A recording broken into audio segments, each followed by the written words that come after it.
Hello everyone, आज हम लेंगे लेजिस्लेचर डिपार्टमेंट द्विसदनीय विधानमंडल।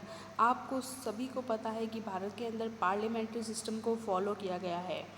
राज्य एक ऐसी जैव संस्था होती है, एक ऐसा ऑर्गेनाइजेशन होता है जिसके द्वारा स्वयं कार्य नहीं किया जाता है।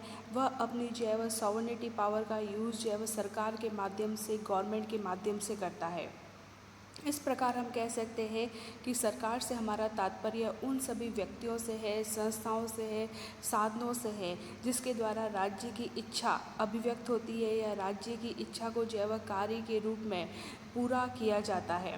कार्य के द्वारा जो है वो पूरा किया जाता है। राज्यों की इच्छा की पूर्ति जिस संगठन के द्वारा, जिस एजेंसी के द्वारा होती है उसे सरकार कहते हैं।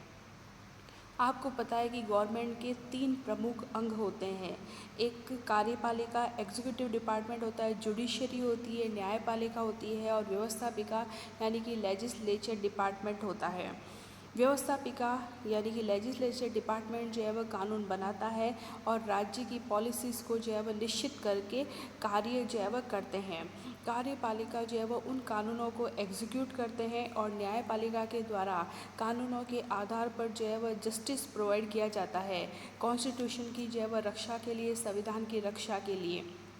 न्यायपालिका जो है वह संविधान की रक्षा का काम करती है, संविधान की व्याख्या का काम न्यायपालिका के द्वारा किया जाता है।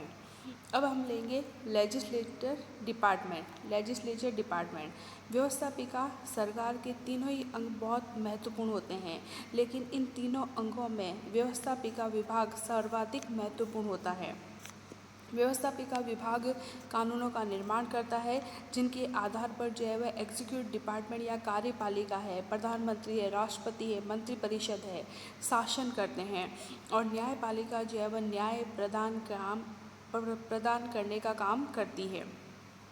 इस प्रकार व्यवस्थापिका कार्यपालिका और न्यायपालिका के कार्य के लिए बेसिक स्ट्रक्चर है या आधार जो है वह प्रोवाइड करती हैं। व्यवस्थापिका केवल कानूनों का निर्माण ही नहीं करता है, बल्कि जो प्रशासन की जो नीतियों को निश्चित करने का काम भी व्यवस्थापिका के द्वारा ही किया जाता है। अब हम लेंगे लेजिस्लेचर डिपार्टमेंट के कार्य कौन कौन से होते हैं। व्यवस्थापिका यानी कि संसद के कार्य जो होते हैं वह संसद के दोनों हाउसेस, लोकसभा और राज्यसभा के द्वारा किए जाते हैं। सबसे इम्पॉर्टेंट काम है कानून निर्माण जो है वह करना।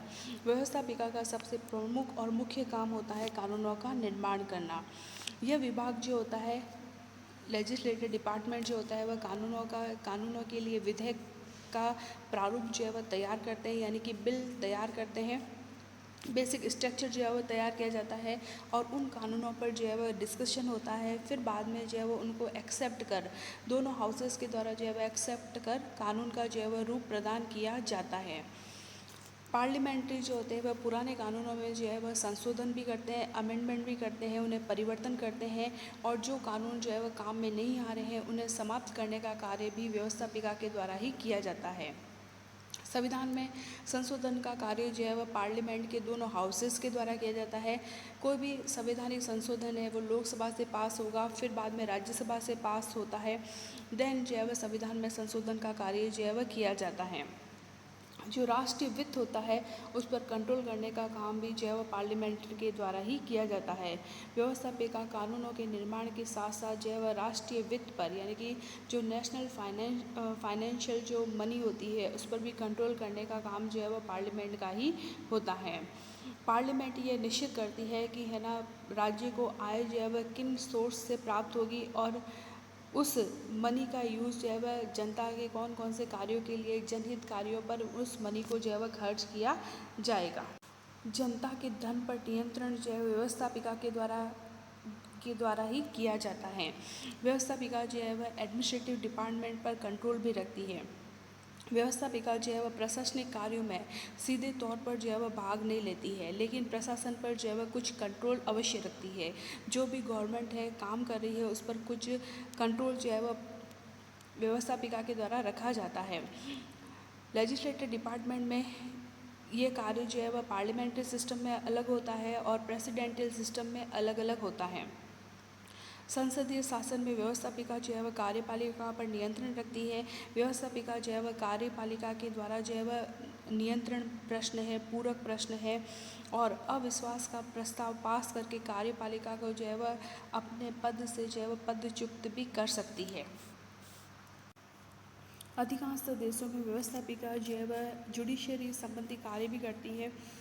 व्यवस्थापिका जो है, जैसे इंग्लैंड में व्यवस्थापिका का जो उच्च सदन है लॉर्ड सभा, वो एक अपीलीय न्यायालय के रूप में भी कार्य करता है। फ्रांस की जो है वह काउंसिल ऑफ रिपब्लिक यानी कि गणतंत्र परिषद भी अमेरिका की कांग्रेस और भारत की संसद को भी जो है वह उच्च कार्यपालिका पदाधिकारियों पर इम्पीचमेंट लगाने और उसका निर्णय करने का अधिकार प्राप्त होता है।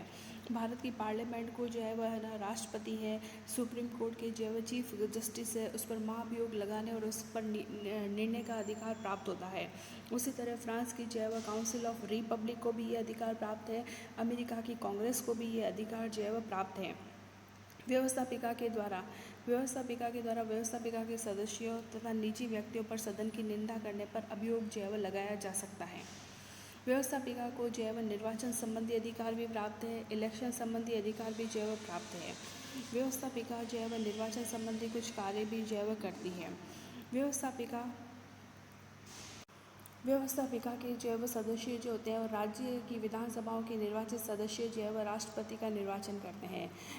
कहने का मतलब है कि जो पार्लियामेंट के दोनों हाउसेस है, लोकसभा और राज्यसभा के मेंबर जो है वो राष्ट्रपति के इलेक्शन में भाग लेते हैं और राज्य की विधानसभाओं के जो निर्वाचित सदस्य है वो भी राष्ट्रपति के इलेक्शन में भाग लेते हैं।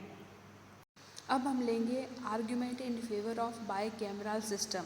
भारत के अंदर जो द्विसदनात्मक विधानमंडल को अपनाया गया है उसके पक्ष में तर्क। सबसे पहले पार्लियामेंट के 2 हाउसेस होते हैं, लोकसभा और राज्यसभा। तो प्रथम सदन की जो मनमानी होती है उस पर जो है वह रेस्ट्रिक्शन लगाई जा सकती हैं।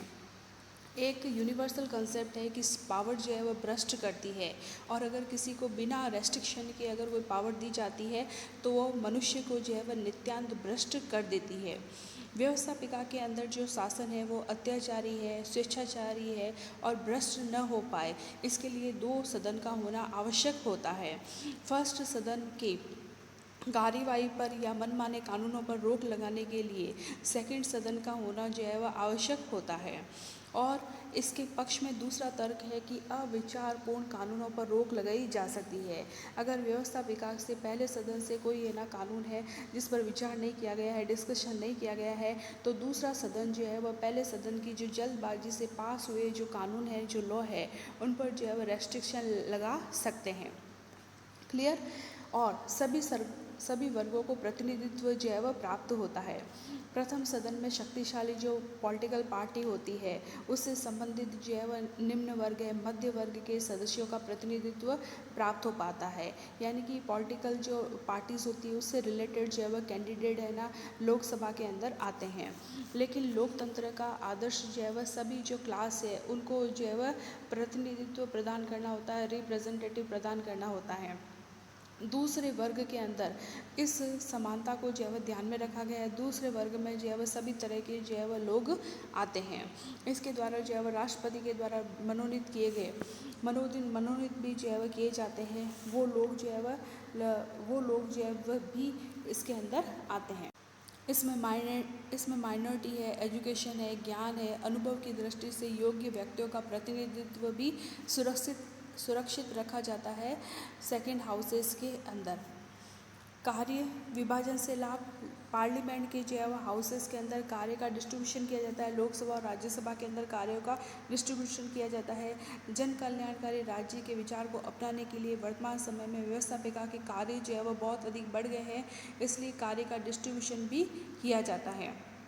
और व्यवस्थापिका के दोनों सदन जो है वह सदन में इस कार्य का डिस्ट्रीब्यूशन किया जाता है और बिना किसी जो है वह मतभेद के अपने कार्यों को जो है वह पूरा किया जाता है। संघ राज्य के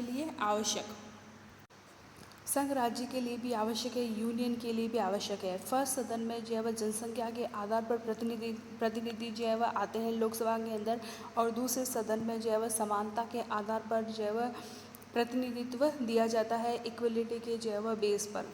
अब हम पढ़ेंगे बाय कैमरालिज्म सिस्टम की जो है वह आलोचनाएँ क्या है। सबसे पहले जो दूसरा सदन है उसको अलोकतांत्रिक माना गया है। ऐसा माना जाता है कि जो सॉवरेनिटी पावर है, प्रभुसत्ता जो है वह अविभाज्य होती है। लोकतंत्र का सिद्धांत है कि प्रभुसत्ता जो है वह जनसाधारण में जो है वह निवास करती है। इसलिए कहा जाता है कि सर्वसाधारण जो है वह जो भी जनता जिन प्रतिनिधियों को निर्वाचित करती है उसके लिए एक ही सदन जो है वह पर्याप्त है। उसमें वो जो है वह जनता की इच्छा का प्रतिनिधित्व जो है वह कर सकता है। दूसरा सदन जो है वह जनता की इच्छा का प्रतिनिधित्व जो है वह नहीं करता है। इसलिए दूसरे सदन की जो आवश्यकता नहीं है, एक ही सदन जो है वह होना चाहिए। यदि दूसरा सदन जो है वह क्या होता है, पहले का विरोध करता है तो इसका मतलब है कि वो जनता की जो है वह इच्छाओं का जनता की जो इच्छाएं हैं उनका जो है वह विरोध कर रहा है। सेकंड, रूढ़िवादिता का गढ़। द्वितीय सदन के सदस्य जो होते हैं वह है ना आयु के अंदर, एज के अंदर जो है वह बड़े होते हैं। इसमें जो है वह जो कैंडिडेट चुने जाते हैं वो अप्रत्यक्ष निर्वाचन के आधार पर चुने जाते हैं। वो उनको मनोनीत किया जाता है, नॉमिनेट किया जाता है और उत्तराधिकार के आधार पर जो है वह अपना पद प्राप्त करते हैं। इसलिए कहा जाता है कि दूसरा सदन जो है वह रूढ़िवादिता का गढ़ बन जाता है। और देश की प्रगतिशील सुधारने की जो इच्छुक प्रथम जो सदन के सदस्य होते हैं, लोकसभा के सदस्य होते हैं, वो देश में सुधार लाना चाहते हैं, उनमें जो है वह रुकावट डालने का काम जो है वह करते हैं। दूसरा सदन अनावश्यक है।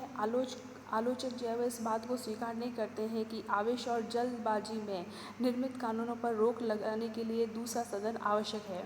वर्तमान में एक सदन के द्वारा जो है वह स्वीकृत कानूनों को भी एक्सेप्ट जो है वह किया जाता है।